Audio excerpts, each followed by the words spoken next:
Hola, esto es New Books Network en español. Bienvenidos a este episodio de NBN en español, la sección hispana de New Book Networks. Esta entrevista cuenta con el apoyo del Semillero de Investigación en Literatura Latinoamericana de la Pontificia Universidad Javeriana. Mi nombre es Daniela Buxdorf y hoy tenemos el gusto de conversar con Claudia Darrigrandi, quien es licenciada en Historia por la Universidad Católica de Chile y PhD por la Universidad de California, Davis. Claudia actualmente se desempeña como profesora asociada e investigadora del Centro de Estudios Americanos de la Universidad Adolfo Ibáñez. Además, codirige, junto con Ignacio Corona de la Ohio State University, la revista Textos Híbridos, revista sobre estudios de crónica y periodismo narrativo, que es parte de las publicaciones académicas de la Facultad de Artes Liberales de la Universidad Adolfo Ibáñez. Dentro de sus publicaciones destacan sus libros Huellas en la ciudad, Santiago de Chile y Buenos Aires, 1880-1935, del año 2014. Es coeditora de los libros El Afer Moreno, del año 2020, El arte de pensar sin riesgos, 100 años de Clarice Lispector, del año 2021, y Escrituras a ras de suelo, Crónica Latinoamericana del siglo XX, del año 2014. Ha publicado en diversas revistas especializadas del campo, como también en volúmenes editados sobre cultura impresa y comunidades intelectuales, masculinidades del siglo XIX y sobre estudios culturales latinoamericanos. Entre sus investigaciones habría que mencionar su actual proyecto, Detrás de las secciones, trayectorias, saberes y oficios en revistas ilustradas, magacinescas y culturales chilenas, 1900-1950, y el proyecto Redes, Cultural Intervention in Latin American Magazines. Hoy conversaremos sobre La melancolía de los contribuyentes, colección de crónicas escritas por Genaro Prieto, antología a cargo de Claudia. Claudia, muchas gracias por acompañarnos hoy. Hola Daniela, muchas gracias a ti por la invitación a este programa de New Books Network. Me parece fantástico, así que me siento muy honrada de estar aquí contigo. Gracias, Claudia, muchas gracias a ti por estar hoy día con nosotros. Em, Hablar hoy día de Genaro Prieto, de La melancolía de los contribuyentes, publicada este año, ¿verdad? Tú eres la antologadora, ¿verdad? Tú estás a cargo de este volumen y creo que la primera pregunta va por el lado del proceso, ¿no? Porque Genaro Prieto, ¿verdad? Publicó, ¿verdad? Sus crónicas entre el año 1900 y 1950, por ahí, ¿verdad? Entonces hay un trabajo, ¿verdad?, de recuperar ese material, ¿no? Entonces no sé si nos podrías contar algo de esa experiencia del trabajo con ese archivo. Ya, claro, encantada. Bueno, varias cosas que te puedo contar del proceso. A ver, primero, este proyecto, el origen de este proyecto, esta antología, va de la mano, ¿no es cierto?, de la decisión de los editores de La Pollera, que tienen esta colección, ¿no?, de antologías de crónicas, de cronistas. Ya, entonces, en un encuentro sobre Marta Brunet, tuvimos esta conversación, yo les conté que yo algún tipo de archivo manejaba de algunos cronistas chilenos y chilenas, entonces que podíamos trabajar en conjunto y a ellos les llamó la atención la posibilidad de trabajar con Genaro Prieto, a pesar de que, como bien dices tú, ya Genaro Prieto en vida publicó un par de libros y luego póstumamente también se publicaron otros libros, o sea, digamos que las crónicas de Genaro Prieto eh, igual tenían cierta circulación. De todos modos, él publicó toda su vida crónicas, ¿no? Entonces, era más que claro que esas antologías no estaban publicando todo lo que él realmente escribió para el Diario Ilustrado, ¿no? Que fue el lugar donde él publicó sus crónicas. Entonces, eso por un lado, ¿no? Por otro lado, yo conocí las crónicas de Genaro Prieto muchos años atrás, cuando yo estaba haciendo mi doctorado, porque me interesaban mucho las relaciones entre literatura y ciudad. Y lo que me sorprendió fue que la ciudad de Genaro Prieto era muy distinta a la ciudad que escribían, ¿no es cierto?, los cronistas modernistas, que eran los que yo conocía, ¿no? Rubén Darío, Amado Nervo, Martí, Gómez Carrillo, etcétera. ¿no? Entonces, siempre lo leí en su momento, al final no seguí profundizando, pero me quedó la curiosidad, ¿no?, de trabajar y conocer más su trabajo como cronista, ¿no? Entonces, bueno, una vez bueno, que la Pollera postuló al Fondo del Libro, ¿no? Este concurso que hacen los fondos de cultura, y se adjudicaron el proyecto, empezamos a trabajar y llegó la pandemia. Entonces, llegó la pandemia y claro, teníamos estos libros, ¿no?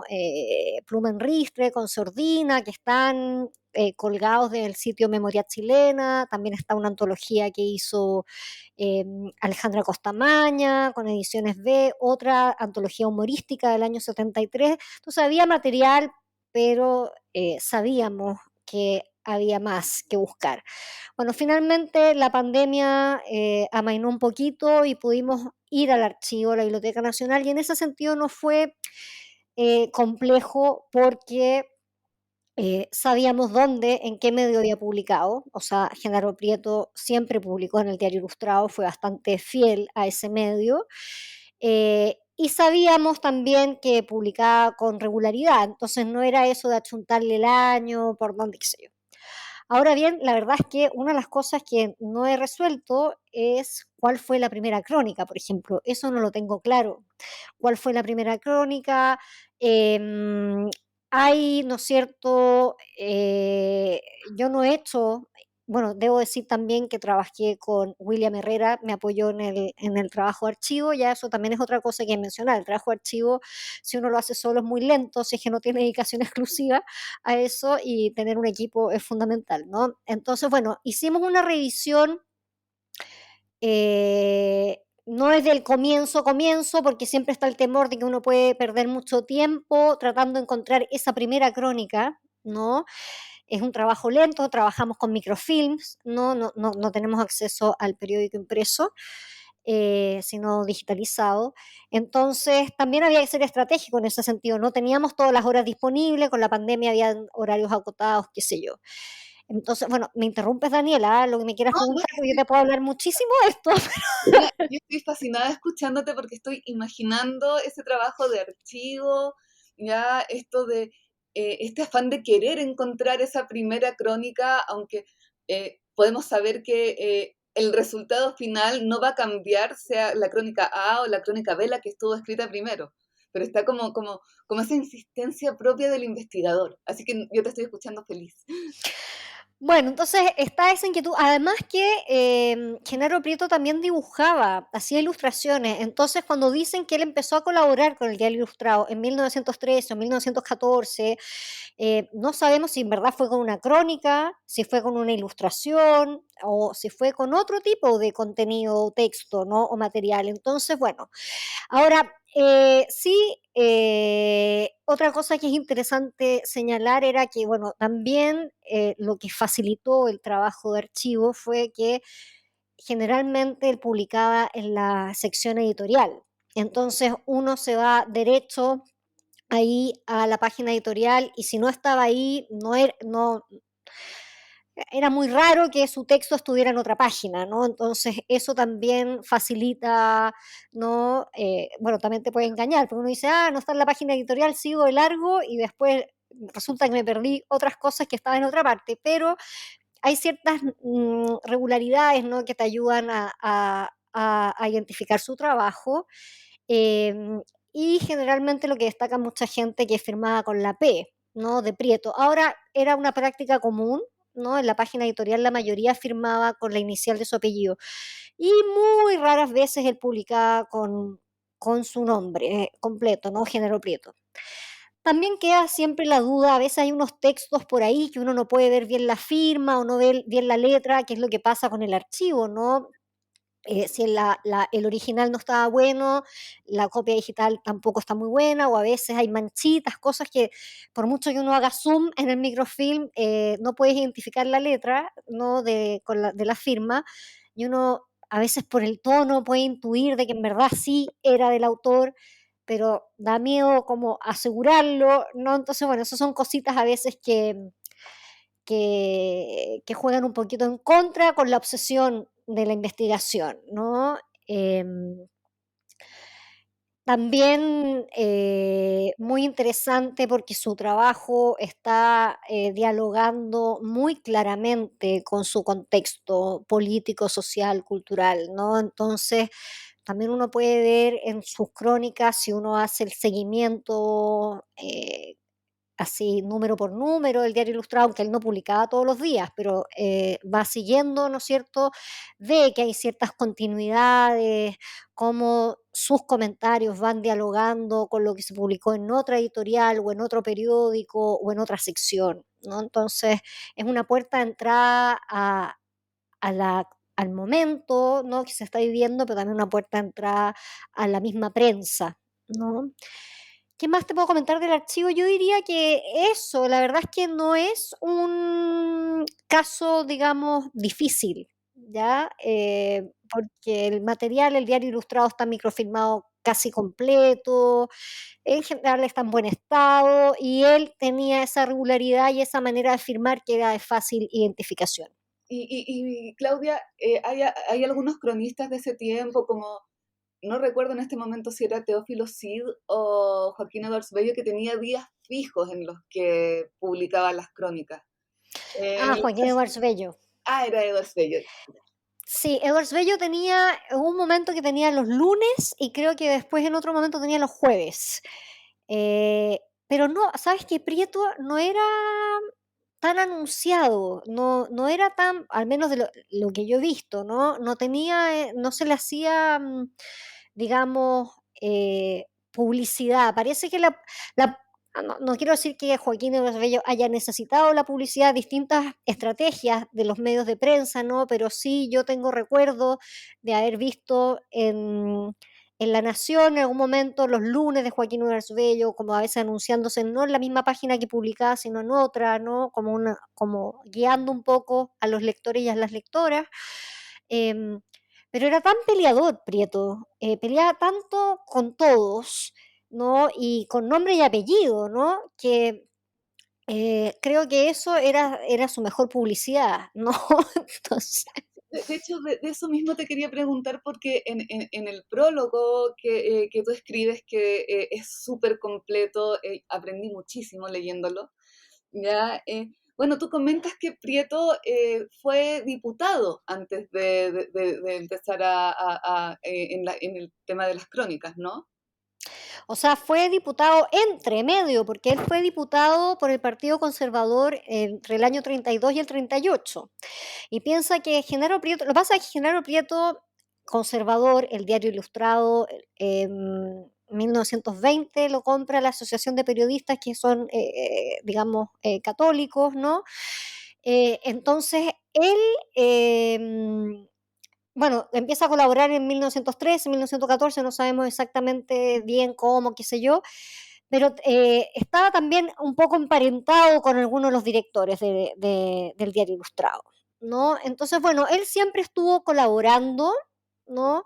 Y entre medio se lanzó a diputado y la verdad es que no se sabe mucho, o sea, yo no he hecho esa investigación, no conozco a alguien que la esté haciendo, sobre así como su rol de diputado. Yo sé que em, Pablo Concha, si no me equivoco, está trabajando también con Genaro Prieto, ¿no es cierto?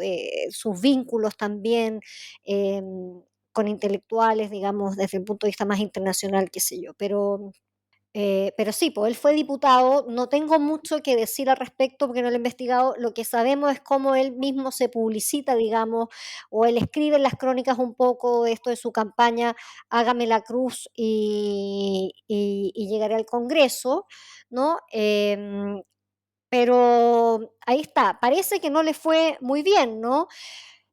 Pero fue también algo que informó su crónica en la medida que a él le permitió, digamos, hablar con más propiedad sobre cómo funciona el Estado, ¿no? Que es lo que él escribe muchísimo, muchísimo, muchísimo, muchísimo. Entonces, ujú. Perdona, sí, disculpa. No, no, dale, dale, dale. Claro, yo pensaba que tal vez esta beta política de Prieto lo hacía tal vez ser un poco más peleador, precisamente al ser más político, ¿no? Porque, o tal vez en ese tiempo los políticos no eran tan peleadores como ahora, también puede ser, ¿no? Pero al pensar que, claro, es tan peleador y sin pelos en la lengua, uno puede decir, claro, también guarda relación, ¿no? Con su faceta política.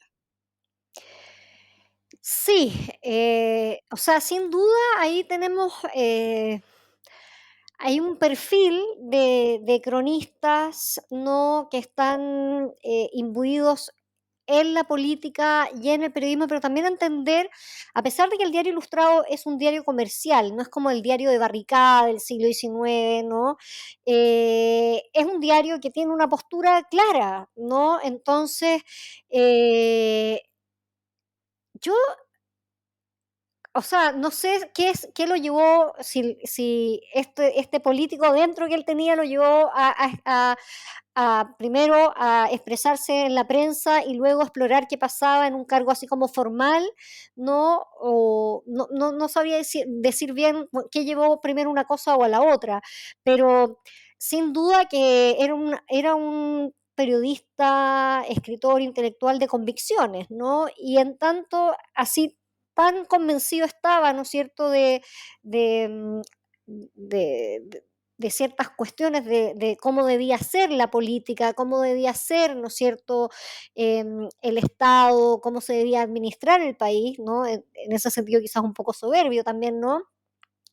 Creo que exploró eso de ser diputado, como para tener mayor injerencia y no solamente estar en el debate, ¿no? La prensa que quizás hoy se ha perdido eso, ¿no? Que es lo que menciono un poco en el prólogo. La prensa en la primera mitad del siglo XX es un espacio de debate, ¿no? De discusión, ¿no? Uno le responde al otro y entonces es la manera, es el lugar donde se vehiculan las ideas políticas, como quizás pudo haber sido después la televisión y hoy no sé, hoy no sé si estamos discutiendo tanto de política así en profundidad. Bueno, ahora hay un gran cambio, ¿no? Con lo de la asamblea constituyente, qué sé yo, pero Pero claro, tal vez hoy día ese espacio podría ser, no sé, tal vez Twitter, por decir algo, ¿no? Pero hablando de esto mismo, a mí me llamó mucho la atención porque tú en el prólogo hablas de la retórica del desacuerdo, ¿no? En el fondo, como que Genaro Prieto va en contra de la corriente, ¿no? sí, totalmente. Por eso lo vinculo, más como con esta idea de crearse un personaje, ¿no? Cercano al dandy. Entonces, en ese sentido, esto de estar en desacuerdo con todo es muy, muy del dandy, ¿no? De desagradar, de incomodar, de molestar. Entonces, en ese sentido, eh, claro, eso sería como un motor súper importante de su escritura en la prensa. Porque efectivamente, claro, yo te dije hace un ratito, era una persona de convicciones, pero en verdad nunca sabemos qué es lo que él realmente propondría o haría, ¿no? Sabemos que esto no le gusta y lo otro tampoco. Entonces, ese tono beligerante de batalla me parece que en el fondo, claro, es fundamental para entender el lugar que ocupó, él en la prensa, en el Diario Ilustrado y en la prensa en general como figura pública, em, y la manera también de hacer política en cierta medida, ¿no? Pero él habla claro, él es muy beligerante, pero él habla informado, ya que eso es muy importante. Yo no me detengo tanto en el prólogo, a lo informativo, al dato, pero él está muy aterrizado, ¿no? Él habla con propiedad, bueno, cuando se está discutiendo una ley, cuando se está discutiendo, digamos, presupuesto, etcétera, etcétera, él está informado. Lo que pasa es que quizás eso es más árido, y no lo comento tanto como quizás no es tan interesante para un público general, ¿no? Claro, pero o sea, también, no sé, voy un poco al título, ¿no? Del libro, La melancolía de los contribuyentes. También ahí da un poco como la sensación de más de contribuyente que tal vez de ciudadano. Ajá. Ya podrías como decir un poquito más que como que A ver, siento que en las crónicas él es extremadamente crítico, ¿verdad? Ya, de hecho, no, yo lo siento hasta atrevido con esto de Tontilandia, por ejemplo, ah, ¿no? Entonces, yo siento que él tiene todo este conocimiento, ¿no? Dada su carrera o sus estudios de derecho, creo, ¿no? sí, ¿Ya? Entonces creo que él también, o sea, nosotros como ciudadanos nunca nos planteamos a nosotros mismos como contribuyentes, ¿verdad? Tal vez hoy día, pero estamos hablando 100 años después, puede haber gente que diga, yo con mis impuestos no quiero que pagarle el sueldo a tal diputado, por decir algo, ¿no? Pero eso es algo que yo siento muy actual. Entonces, cuando él propone al ciudadano como el contribuyente, ¿verdad? Yo también siento que le está dando como otro estatus. ¿No? Así como, oiga, usted no es solo ciudadano, es también contribuyente, como, ojo ahí, ¿no?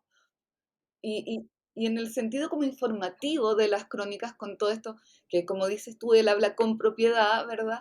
Él también está al informar y en el fondo dar estos puntos de vista, también podría, esto es solo una tesis que se me ocurre a mí, tal vez está también empoderando al lector.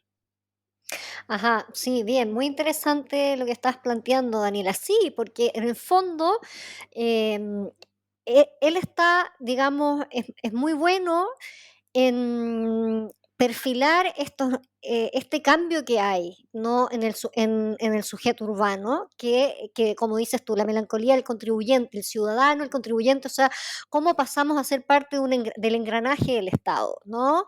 Entonces también habla de los padres de la familia, o sea, habla mucho de, digamos, nuestros deberes, quizás más que de nuestros derechos, ¿no? Como con mucha ironía, obviamente, ¿no? Entonces, en ese sentido, claro, está, digamos, empatizando con sus lectores más que con sus lectoras, ya sobre esta condición, ¿no? Acuérdate que en 1925 hay una nueva constitución que cambia también la definición del ciudadano, entonces hay todo, es súper interesante también eso, ¿no? Que está dando cuenta de ese cambio, ¿no? ¿Qué implica ser ciudadano? ¿No? Y ahí, claro, estaría esta idea que dices tú como de estar avisando, ¿no? Previniendo al lector de lo que le corresponde, ¿no? Bueno, y claro, y él lo menciona, sobre todo cuando habla de los padres de familia, esto como de la carga también, finalmente, ¿no? Es como este ciudadano un poco sobrecargado con pagos, impuestos, etcétera, etcétera, ¿no? Y responsabilidades. Claro, sí.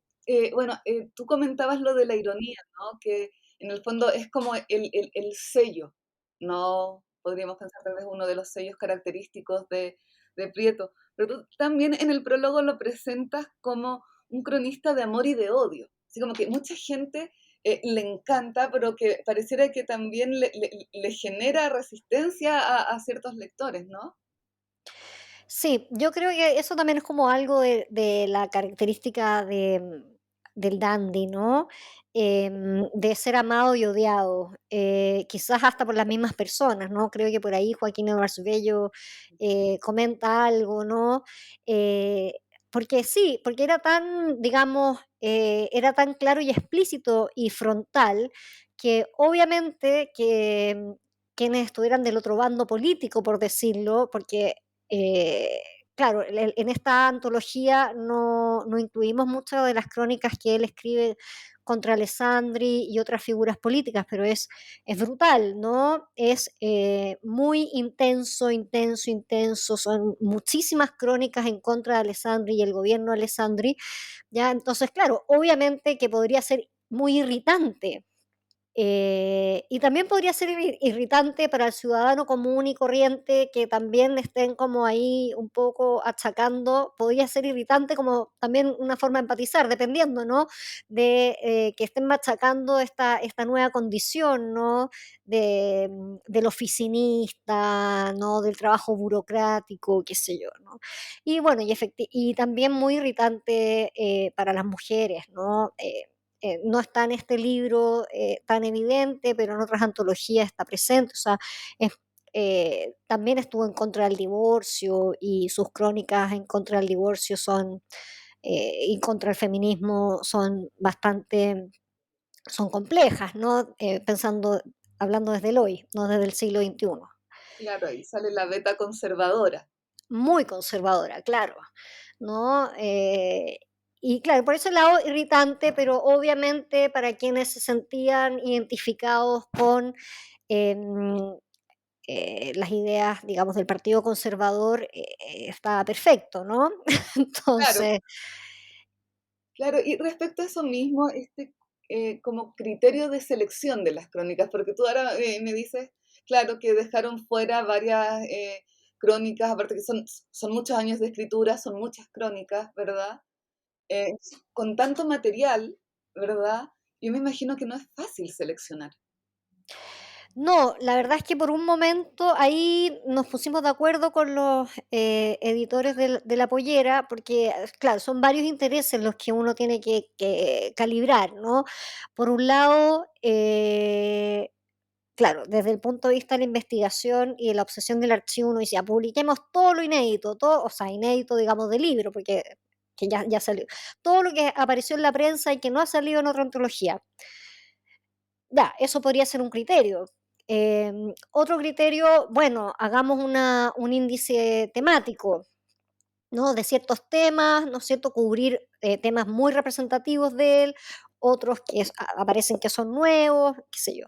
Otro, una cuestión cronológica, etcétera. Y la verdad es que optamos por ir mezclando un poquito de todo, ¿ya? Porque, claro, hay muchas crónicas inéditas, pero pensando en que esta es una antología que busca llegar a la mayor cantidad de público posible, a un lector, una lectora que se quiera entretener, no es, digamos, una edición, digamos, crítica, ¿no? De especialista. Entonces ahí buscamos como crónicas que fueran representativas, que hubiera también crónicas que no se han publicado en prensa, perdón, en diarios, en, en libros en otras oportunidades, ¿no? Y que fueran de interés para un público lector amplio, porque hay muchas que son muy áridas, la verdad. Hay muchas crónicas que mencionan muchos personajes, diputados, ministros, que si tú no sabes quiénes son y no estás estudiando eso, de repente no le vas a encontrar ni un sabor, no le vas a encontrar mucho interés. Y llegan a ser incluso un poco crípticas cuando habla de presupuesto, de la dieta parlamentaria, un montón de información que en verdad, si no estás al tanto de lo que se está discutiendo, ni siquiera ves la ironía, porque no entiendes, ¿no? Y también, bueno, claro, las sobre el divorcio, digamos, son crónicas que, digamos, misógino, entonces también, eh, no sé, ahí es un arma de doble filo. ¿Queremos potenciar ese discurso? No, pero tampoco hay que ocultarlo, ¿no? Él escribió eso también, ¿no? Entonces, cuestiones ahí que hay que ir balanceando y matizando, ¿no? Claro, era el discurso que estaba dando vuelta en ese momento, qué pasaba con esa mujer que eventualmente quería divorciarse cuando estaba ese discurso dando vueltas. Claro, No, la campaña contra el divorcio es tenaz, no solamente en el Diario Ilustrado, en otros medios, es tenaz. O sea, si tú pones a dialogar la cantidad de columnas, las caricaturas que hay eh, en contra del feminismo, ideas feministas, en contra del divorcio, es muy violento. La verdad es que es muy violento. Y digamos que Genaro Prieto entra, es chistoso también. O sea, cuando uno lee esas crónicas en contra del divorcio, igual dice cosas chistosas, no necesariamente atacando a las mujeres, pero, pero sí, digamos, está totalmente alineado con el Partido Conservador, las ideas conservadoras y totalmente en contra del divorcio. me pasa con la lectura de las crónicas de Genaro Prieto y también de otros cronistas, pero quedándonos con Genaro Prieto, ¿no? Que él está también haciendo una crítica, ¿no? Constantemente, ¿no? Pero esa crítica viene desde el conocimiento y desde la observación.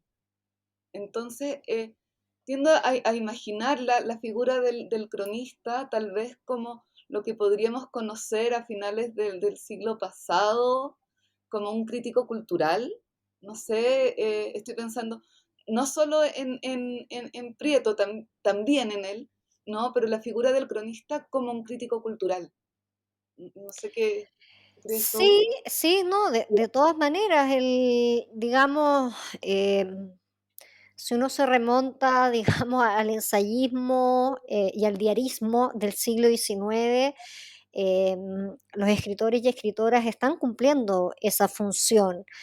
Em, Ahora, claro, el crítico cultural, a diferencia del intelectual orgánico, pensando en Gramsci, ¿no? Y del tradicional, em, eh, tiende a estar más desvinculado de la institucionalidad, ¿no? Entonces, digamos, si nos quedamos apegados como a esa definición, no, es difícil considerarlo como un crítico cultural, pero si ampliamos, ¿no es cierto?, la definición, de todas maneras, en el sentido de que está abordando una serie de temas que no se remiten solo a un ámbito versus quizás el crítico especialista de cine, de arte, de música.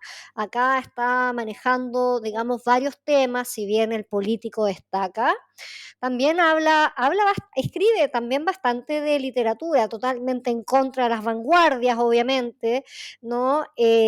También escribe un poco de arte, no es lo más, al menos de lo que yo he visto, porque como no he revisado todos los números del Diario Ilustrado hasta que deja de escribir ahí, no lo puedo decir con total propiedad, ¿no? Entonces, también escribe, ¿no es cierto?, de literatura, de arte, de costumbres, hábitos, y entonces sí, yo creo que sí, desde una mirada amplia, sí es un crítico cultural, sin duda, ¿no? Y porque también la crónica, sobre todo en esa época todavía en esa época, después yo creo que se va a ir como especializando un poquito más, ¿no? Em, o sea, en el sentido de que vamos a tener quizás secciones más orientadas a la economía, secciones más orientadas a la política, pero todavía estas crónicas que se publican en las páginas editoriales tienen la libertad de abordar un poco lo que quieran abordar, ¿no? El tema que el género permite que escriban de lo que quieran. Ahora, algo te iba a decir, pero justo se me acaba de olvidar, pero tú dale, espérate, ¿qué era lo que publicaban en las páginas editoriales? ¿El género lo permite? Bueno, no me acuerdo. Podemos seguir conversando y ahí quizás me acuerdo lo que te quería decir. O sea, estaba pensando un poco en lo que comentabas hace un ratito, ¿no? Del rol de la prensa en la primera mitad del siglo pasado. eh, y, y- y en el fondo uno dice, claro, estaban estos grandes cronistas, estaba esta herramienta, hoy día tenemos, no sé, redes sociales, que igual tiendo a pensar que no lo reemplaza del todo, ¿ya? Eh, Pero sí siento, no sé, y acá bueno, la especialista en crónica eres tú, pero que tal vez como que la figura del cronista hoy en día como que ha ido, no quiero decir desapareciendo, pero sí disminuyendo. Por ejemplo, si pensamos en cronistas hoy en día, o sea, a mí se me ocurren súper pocos, la verdad. En cambio, claro, estaban los lunes de Edwards Bello, estaba, qué sé yo, Teófilo Cid, de los que hemos hablado, ¿verdad? El mismo Prieto, ¿ya? Estaban como súper marcados, ¿no? Y el diario era su trinchera. Yo, mira, no me atrevo así como a decir una aseveración así muy tajante. Em, Puede ser que sí, en la medida que en la prensa está pasando por un momento difícil, ¿no? O sea, se están acabando las revistas de los periódicos, están acortando, haciendo cada vez más pequeño el equipo de colaboradores, contribuidores, y claro, no sé si ya vemos como una pluma permanente, como dices tú, ¿no? Los lunes de Joaquín Bello, los, Genaro Prieto que publicaba a veces como 3 veces a la semana.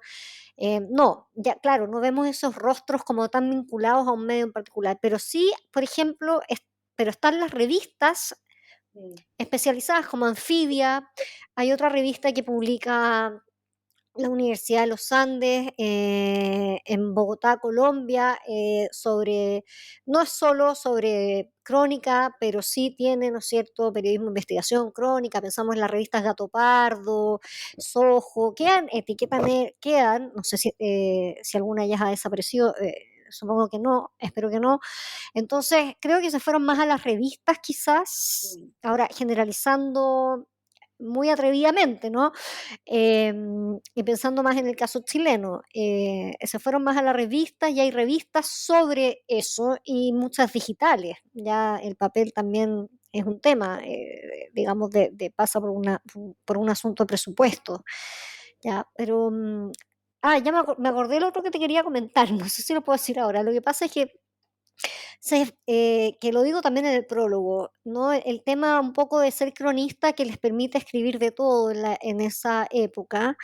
Em, Genaro Prieto era reconocido dentro de un grupo de colaboradores que eran llamados los humoristas, ¿ya? Entonces es interesante eso, o sea, no destacaba tanto el género escritural, sino más bien el tono de mm, su colaboración, porque así como hablaban de Prieto, hablaban de Coquedela, ¿no es cierto?, que también tuvo un paso importante en el Diario Ilustrado y en muchos otros medios, ¿no?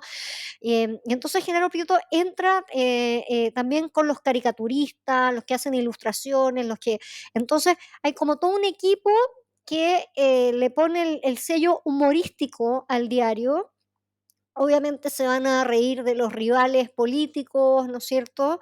Y de otros asuntos de la actualidad, se ríen mucho de lo que está pasando. Y claro, Genaro Prieto contribuía con sus crónicas irónicas y humorísticas, pero había otros que contribuían, ¿no es cierto? Con caricaturas, viñetas, qué sé yo. Entonces, es interesante también eso cuando me decías lo de lo crítico cultural, que claro, a veces la figura del crítico cultural no la asociamos tanto al humor, porque hay un cuestionamiento sobre el humor como ahora ha cambiado esa percepción y se está investigando mucho sobre el humor, ¿no? Y el poder y los usos, ¿no?, del humor. Pero claro, a veces asociamos esta idea del crítico cultural como una figura muy seria, también muy docta, eh, muy intelectualizada. Y claro, Genaro Prieto podía ser muy docto e intelectual, pero también hablando con una verborrea, escribiendo ahí como pachotadas, ¿no? Porque era también su manera de hacer más dulce algo que era muy amargo, ¿no? Lo que estaba diciendo era muy amargo, ¿no? Entonces, es interesante eso también, ¿no? Que era calificado como humorista a veces más que cronista. claro, claro, en el fondo ahí el tono tal vez como que se come un poco al contenido, cuando en realidad lo que él hace es complementarlo, ¿no? Hacer que esto que es más árido, hacerlo más liviano. Claro. Claro, en el fondo, si tú también te puedes reír, o sea, nos reímos ahora, hay muchas crónicas con las cuales todavía nosotros nos reímos que no necesitamos saber ahí exactamente lo que está pasando. Entonces, pensar también esa llegada que tiene él con el humor, y cómo puede permear, ¿no? O intervenir en la opinión de los que están leyendo sus crónicas, ¿no? Más allá de lo sesudo o el dato duro o el comentario que pueda estar diciendo, ¿no? Entonces el humor también es como un mecanismo así como de infiltración, por decirlo. Claro, es como, él fue como innovador en ese sentido, ¿no? Ocupar tal vez el humor como una herramienta, así como ocuparla a su favor. Sí, yo creo que él es también ahí heredero de, bueno, la sátira política en el siglo XIX tiene un lugar importante. em, eh, Y después Genaro Prieto va a colaborar también con la revista Topace, no tanto, pero sí, no tanto como colaboró con el Diario Ilustrado, que si no me equivoco la revista Topace se funda en 1930, ya está el Coque Delano ahí, que es sátira política em, pura y dura, ¿no? Entonces, claro, quizás es llamativo que en la página editorial él porque uno también piensa en las páginas editoriales como páginas más serias, ¿no? Como el debate, la queja, el reclamo, la carta al director, y te encuentras con la saga de Tontilandia, ¿no? En- entonces, es también como reírse también de sus propios lectores. Sí, no, yo lo siento muy audaz con su saga de Tontilandia a él, ¿no? Sí, esa saga es muy entretenida y bueno, ¿no? Y tiene, nosotros encontramos otras crónicas que las titula más adelante, ¿no? Los años 40, 30, que las titula Tontilandia, siempre es como cuando titula la crónica Tontilandia es como ya están metiendo la pata de nuevo, ya están haciendo el circo, ya están haciendo el loco, siempre es como decir, solo puede pasar en Chile un poco, ¿no? Que es Tontilandia, ¿no? Entonces, cuando Claro. ya está como hasta aquí, cuando ya está como hasta la coronilla, es que recurre a Tontilandia. O sea, yo creo que si Prieto escribiera hoy en día, o sea, la mayoría de sus crónicas tendrían Tontilandia en el título. Claro, no es bueno, sí, estaría bastante, impactado con todo lo que ha pasado desde el estallido social en adelante, ¿no? Pensando en su postura conservadora de las cosas, ¿no? Claro, desde su visión. Claudia, ¿te parece si quieres invitar a los lectores o a nuestros oyentes para que puedan leer el texto? Eh, sí, pero, ¿podemos hacer una pausa? Que me perdí. ¿Quieres que que haga como un anuncio? No, pienso para que vayamos cerrando ya, ¿te parece? Ah, ya, perfecto, ya. Bueno, sí, los y las invito, ¿no es cierto?, a buscar este hermoso libro editado por la editorial La Pollera, ¿no?, de Genaro Prieto, que reúne crónicas, ¿no?, de más o menos 30 años de trabajo periodístico, ¿no? Crónicas que él publicó en la sección editorial, en el Diario Ilustrado, en el que se abordan, ¿no es cierto?, distintos temas, pero principalmente lo que tiene que ver con este cambio que ocurre en la ciudad de Santiago a inicios del siglo XX. Hay un cambio en lo que se entiende por ciudadanía, ¿no? Hay un cambio en el espacio urbano, aparece, ¿no es cierto?, la clase media, la vida de la oficina, ¿no? Se hace muy, muy presente en este libro, y hay muchos cambios culturales del cual Genaro Prieto, ¿no es cierto?, acusa recibo, ¿no? Entonces, ahí está la invitación. Claudia, te quiero dar las gracias por tu tiempo. Muchísimas gracias. Disfruté mucho de nuestra conversación. Y a todos ustedes, muchas gracias por escuchar New Books en Español, un podcast de New Books Network. Muchas gracias. Ah, gracias a ti, Daniela, por la invitación. Un gusto conversar sobre Genaro Prieto y la melancolía de los contribuyentes. No, gracias a ti, Claudia, y ya estaremos conversando de tus nuevos proyectos. Que estés muy bien. Muchas gracias. Gracias por escuchar New Books Network en español.